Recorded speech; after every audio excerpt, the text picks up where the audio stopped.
జై శ్రీరామ్. ఓం నమో నారాయణాయ. నా ప్రియమైన మిత్రులారా, అలాగే నా బంధువులారా, అందరికీ నా హృదయపూర్వక నమస్కారాలు తెలియజేసుకుంటున్నాను. ఇది గరుడ పురాణం 1వ అధ్యాయం. ఇంతకుముందు మనం ఉపోద్ఘాతంలో గరుత్మంతుడు శ్రీ మహావిష్ణువుకి వాహనమయ్యే విధానం చెప్పుకున్నాం. అయితే ఫ్రెండ్స్, మనం ఇంతకుముందు చెప్పుకున్నాం వీడియోలో గరుత్మంతుడికి శ్రీ మహావిష్ణువుకి జరిగిన సంవాదమే ఈ గరుడ పురాణం అని. అయితే ఇక్కడ గరుత్మంతుడు శ్రీ మహావిష్ణువుకి చాలా ప్రశ్నలు అడుగుతారు. అవి ఏంటో ఇప్పుడు చెప్పుకుందాం. జగదీశ, లోకములోని జీవులు ఏ కారణం చేత జనన మరణాలను పొందుతున్నారు? వారికి స్వర్గప్రాప్తి కానీ నరకవాసం కానీ ఏ రీతిగా కలుగుతున్నది? ఏ పాపాల వల్ల ప్రేత జన్మ కలుగుతున్నది? ఆ జన్మ వదలడానికి ఎటువంటి కార్యాలు ఆచరించవలసి ఉంటుంది? ఏ పుణ్య కర్మాచరణం వల్ల నీ లోకాన్ని పొందుతున్నారు? అసలు పాపాలను నివర్తింపజేసే కర్మలున్నాయా? సాటిలేని ఆనందస్థానం అనదగ్గ ఈ వైకుంఠలోక ప్రాప్తి కోసం జీవులు ఏం చేయవలసి ఉంటుంది? దయ ఉంచి ఇదంతా నాకు సవిస్తరంగా తెలియపరచండి అని గరుత్మంతుడు శ్రీ మహావిష్ణువుని ప్రార్థించాడు. అప్పుడు శ్రీ మహావిష్ణువు ఇలా సమాధానం ఇచ్చారు.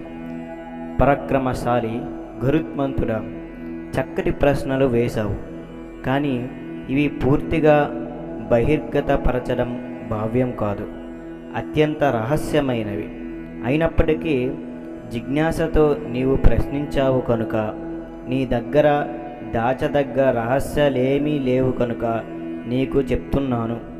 వినతి కుమార, యమ మార్గం వినేవారికి కూడా భయాన్ని కలిగించేదే. ఎవరు పాప కార్యశక్తులలో, ఎవరు దయాధర్మాలను విడనాడి సంచరిస్తారో, ఎవరు శాస్త్రాలను సన్మార్గాలను నిరసిస్తుంటారో, ఎవరు ఆత్మశుద్ధి పారాయణులై ఉంటారో, ఎవరు వినయశీలురు ఐశ్వర్యం చేత మదం కలిగి వర్తిస్తారో, ఎవరికి మోహం వికారం ఉంటాయో, కామం చేత ఎవరు పీడింపబడతారో వారు నరకానికి పోతారు. జ్ఞానవంతులు శీలవంతులు ఉత్తమ గతిని పొందుతారు. పాపాత్ములు దిక్కుదలై యాతనలను పొందుతారు. వారు తాము చేసిన పుణ్య పాపములను ఫలితములను విధిగా అనుభవిస్తూ ఉంటారు. తరువాత కర్మయోగాన్ని అనుసరించి ఆది వ్యాధుల్ని అనుభవిస్తారు. ఇంత అయినా వారికి జీవితంపై ఆశపోదు. ఈ సమయంలో మృత్యుస్వరూపమైన కాలము సర్పము ఇంటి ముంగిట్లో చేరినట్లు గమనించరాని రీతిలో దేహికి సన్నిహితమవుతుంది. పాపులు బ్రతికినంత కాలం ఇహలోకంలో దుఃఖాల్ని, మరణించాక యమలోకంలో యమబాధల్ని అనుభవిస్తారు. బాల్యం, యవ్వనం, నడిమి వయస్సు గడిచేంత వరకు పూర్వ పుణ్య ఏదైనా ఉంటే సత్ఫలితాల కలిగిన వార్ధక్యంలో దుష్కృత్యాలకు ఫలితంగా వ్యాధుల చేత పీడింపబడతారు. ఆ బాధల్లో కూడా ఇంకా జీవించగోరిన వారికి బలీయమైన కాల ప్రభావం చేత ఒకనొక సమయాన మరణం వస్తుంది. ఆ మరణ సమయంలో కూడా ఇంకా ఆ నరుడు మమకారం వీడనవాడై భార్యాబిడ్డల మీద ప్రేమ చేత ముసలితనం కారణంగా రూపం మారినప్పటికీ మరణం కోసం ఎదురు చూస్తుంటాడు. పెట్టిందేదో తింటూ ఉంటాడు. రోగం, మందాగ్ని, అల్పాహారం, అల్పగతి, చావుకల ప్రతిబింబించే కళ్ళు, శ్లేష్మం చేత బంధించబడిన నాడులు, ఆయాసం, చుట్టూ చేరిన బంధుజనం, కంఠంలోంచి గురక వెలువాడుతుంటే పలకడానికి గొంతు పెగలని హీనస్థితిలో కాలపాసబద్ధుడై ఉంటాడా జీవి. చివరికి వీళ్ళందరినీ వదిలి అందరూ శోకిస్తుండగా ఆ జీవి మరణిస్తాడు. అప్పుడు అక్కడకు చేరువలో ఉన్న యమకింకరలు ఆ జీవి ప్రాణాలని లాగేస్తారు.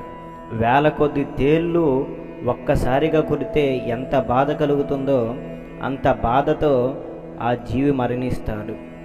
ఆ సమయంలో శ్లేష్మం, చొంగ బయటకు వస్తాయి. పాపాత్ములకు అధో మార్గాన ప్రాణాలు పోతాయి. దిగంబరులు, కాకుల్లా నల్లని వారు, వంకర మూతలు గలవారు, కోపించిన కళ్ళున్నవారు, గోళ్ళు ఆయుధంగా గలవారు, పైకి నిక్కబరుచున్న వెంట్రుకలున్నవారు, భయంకరులు అయిన ఆ యమకింకరలు దండపాసాదురులై రాగా వారిని చూచి భయం చేత జీవునికి మూత్రపురీషాలు అప్రయత్నంగా విసర్జించబడతాయి. బ్రొటనవేలి పరిమాణం కలిగిన రూపంలోనికి మారిన జీవుడు తన స్థూల శరీరం నుంచి వెలువడి తన ఇల్లు చూస్తూనే యమభటుల చేత కొట్టబడుతూ ఉంటాడు. తప్పు చేసిన వాణ్ణి రాజభటులు దండించినట్లు ఆ జీవుణ్ణి యాతన శరీరానికి మెడలో పాసాలు వేసి యమభటులు జీవుణ్ణి చాలా దూరం తీసుకుపోతారు. దారిలో అతనికి చీటికి మాటికి నరక వృత్తాంతాలు చెప్పి భయపెడుతూ ఉంటారు. ఒరి పాపి, త్వరగా నడువు, నువ్విప్పుడు వెళ్ళేది నరకానికే.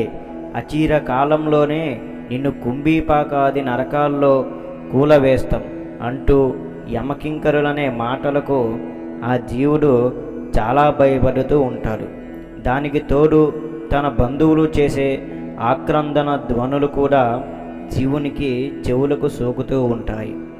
దారిలో ఆ జీవుడు భటులకు వణుకుతూ తన పాపాలు తలుచుకుంటూ కుక్కల చేత కరవబడుతూ ఉంటాడు.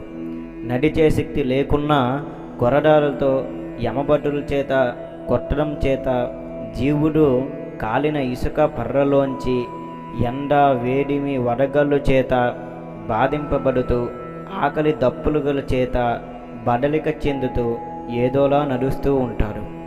మధ్య మధ్య పడుతూ లేస్తూ అలసి సొలసి ఇక్కడ నుంచి బయలుదేరిన 2 ముహూర్తముల కాలమున యమలోకానికి చేరుతాడు. అక్కడ కూడా యమభటులు జీవునికి నరక బాధలు చూపి యముణ్ణి దర్శింపజేస్తారు. యముని ఆజ్ఞ మేరకు భటులు ఆ జీవుణ్ణి ముహూర్త కాలంలోనే ఆకాశగమన మార్గంలో తిరిగి భూలోకానికి తీసుకుని వస్తారు.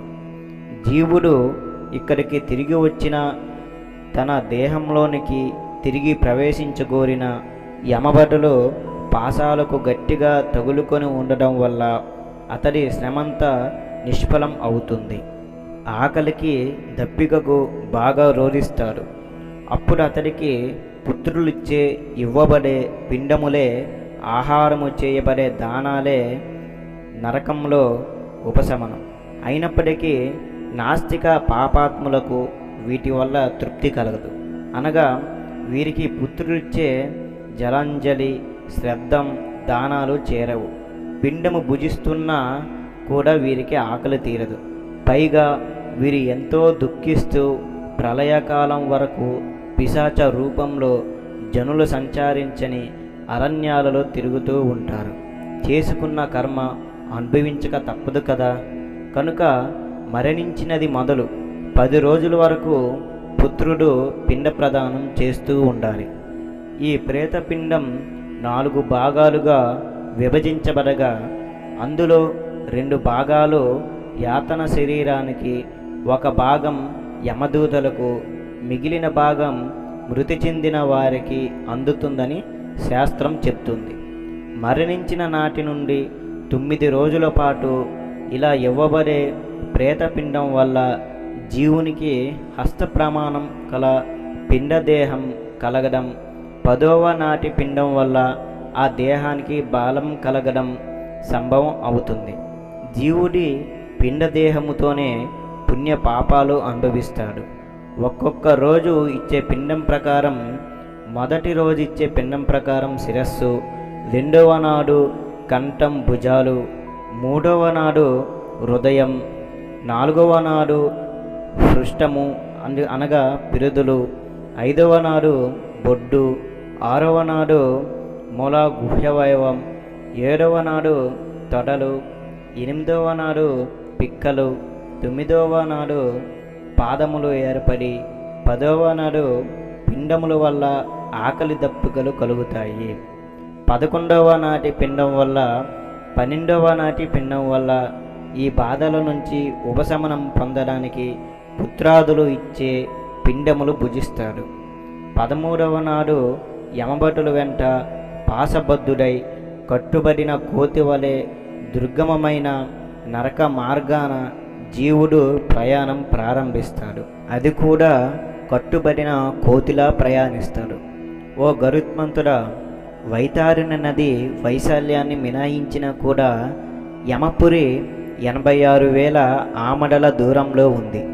ఈ మార్గాన్ని జీవుడు ఒక రాత్రి ఒక పగలు మొత్తం ఒక్కరోజు కాలంలో 247 ఆమడల చొప్పున నడుస్తూ వరుసగా 16 పురాలు దాటవలసి ఉంది.